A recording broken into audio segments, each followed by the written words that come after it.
यह कहानी सिर्फ रोमांस की नहीं है, यह उस नज़रिए की कहानी है जो चेहरे के पार जाकर दिल को देखता है। यह कहानी एक आन्वी नाम की लड़की और निखिल नाम के लड़के की है। आन्वी एक खूबसूरत और आत्मविश्वासी लड़की है और निखिल एक साधारण सा दिखने वाला लड़का है जिसके पास एक अनमोल चीज़ थी जो हर एक लड़कों में नहीं होती है, इंसानियत, समझदारी और सच्चा दिल।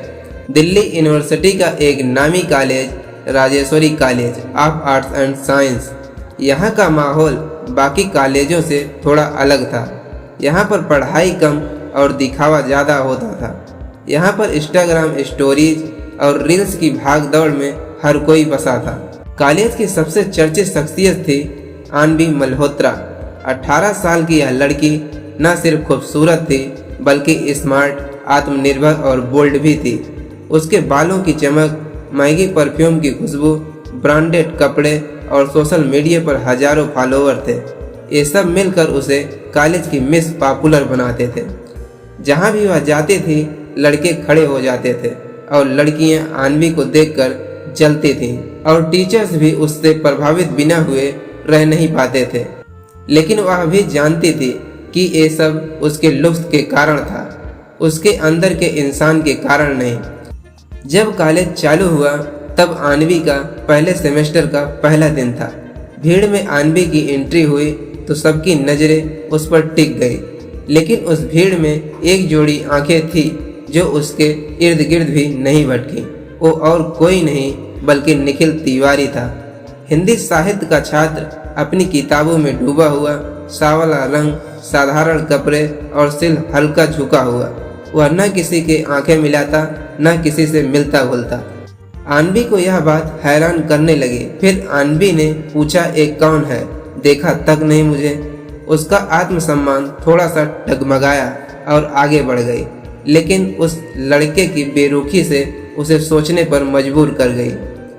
कॉलेज में तीसरे दिन की बात है जब कैंटीन में आन्वी अपने ट्रे लेकर चल रहे थे, तभी पीछे से एक टक्कर लगी और ट्रे जमीन पर गिर गई। चिप्स, सॉस, मॉकलेट सब जमीन पर फैल गया। लोग हंसने लगे, कोई वीडियो बनाने लगा। उसी समय एक आवाज़ आई जो शोर में भी साफ सुनाई दी, रुको मैं उठाता हूँ। यह बोलने वाला लड़का निखिल था। उसने बिना हंसे, बिना कोई तंज किए चुपचाप ट्रे उठाई और कहा, अगली बार मैं पकड़े रहूँगा ट्रे। आन्वी एकदम सन्न रह गई। यह कोई मजाक नहीं था, यह सहयोग था और सम्मान था।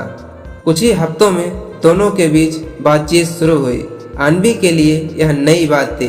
कोई लड़का जो उससे उसकी फिगर या लुक्स के बारे में बात नहीं कर रहा था, बल्कि उसकी कविताओं, सोच और आत्मा में रुचि ले रहा था। निखिल उससे पूछता है, तुमने पलाऊ कोयलो की किताब पढ़ी है? उसमें कहा गया है जब तुम दिल से कुछ चाहते हो तो सारी कायनात उसे तुमसे मिलवाने में लग जाती है। तुम्हें क्या लगता है, दिल की आवाज़ किसे सुनाई देती है? आन्वी हैरान थी। उससे किसी ने कभी उसके दिमाग से बात नहीं की थी, सिर्फ उसके शरीर से बात की थी। कॉलेज में कानाफूसी शुरू हो गई। क्या बात है यार, आन्वी उस निखिल के साथ क्यों घूम रही है? फिर उसमें से कोई कहता है, कौन? ओह सांवला, छोटा कद, सीरियसली? लोगों ने बातें बनाई, सोशल मीडिया पर मीम्स बने, लेकिन निखिल ने कभी किसी को जवाब नहीं दिया। आन्वी कभी कभी इन बातों से परेशान होती थी, लेकिन निखिल का आत्मविश्वास और उसकी गंभीरता उसे शांत कर देती थी। आन्वी बोली, लोग तुम्हारे बारे में क्या सोचते हैं? फिर निखिल कहता है कि ये उनकी समस्या है, हमें बस यह देखना है कि हम खुद को कैसे देखते हैं। कॉलेज की लाइब्रेरी में एक दिन जब दोनों चुपचाप किताब पढ़ रहे थे, तब आन्वी ने अचानक पूछा, निखिल तुम्हें क्या लगता है, मैं सुंदर हूँ? तब निखिल ने किताब बंद कर दी, उसकी आंखों में देखना शुरू किया और कहा, हाँ तुम सुंदर हो, लेकिन तुम्हारे मन का सौंदर्य तुम्हारे चेहरे से कहीं बड़ा है और वो मेरी नज़रों में हर दिन मोह लेता है। उस दिन की पहली बार आन्वी की आंखों में आंसू थे, सच्चे, अपनापन और नमी की। अब उन दोनों का रिश्ता दोस्ती से कई ज़्यादा था। आन्वी ने पहली बार खुद को मुक्त महसूस किया और बिना मेकअप के कॉलेज आने लगी। निखिल के साथ बैठकर साधारण चाय पीती और उससे किताबों के बारे में बातें करती। उसने सोचा कि प्यार सिर्फ गुलाब है जो तारीफ और छू जाने से नहीं बल्कि समझाने से होता है। कॉलेज का आखिरी दिन था, फेयरवेल पार्टी थी। आनवी ने सबके सामने माइक उठाया और कहा, मैंने इस कॉलेज में बहुत कुछ सीखा, लेकिन सबसे कीमती सीख हमारे लिए ये रही, खूबसूरती आंखों में नहीं बल्कि दिल में देखी जाती है। अगर आपको कोई ऐसा मिल जाए जो आपकी आत्मा से प्यार करे तो दुनिया की हर फिसलन आपके लिए एक सुंदर रास्ता बन जाती है। आनवी के इतना कहने के बाद पूरा ऑडिटोरियम तालियों से गूंज उठा। निखिल दूर खड़ा था, बस मुस्कुराता रहा। उसकी आंखों में चमक थी, अपनापन और प्रेम की चमक थी। कॉलेज खत्म होने के बाद निखिल ने लेखन को अपना करियर बनाया। उसने जीवन में गहरे पहलुओं को अपनी किताबों में पिरोया। वहीं आनवी ने सोशल वर्क को चुना।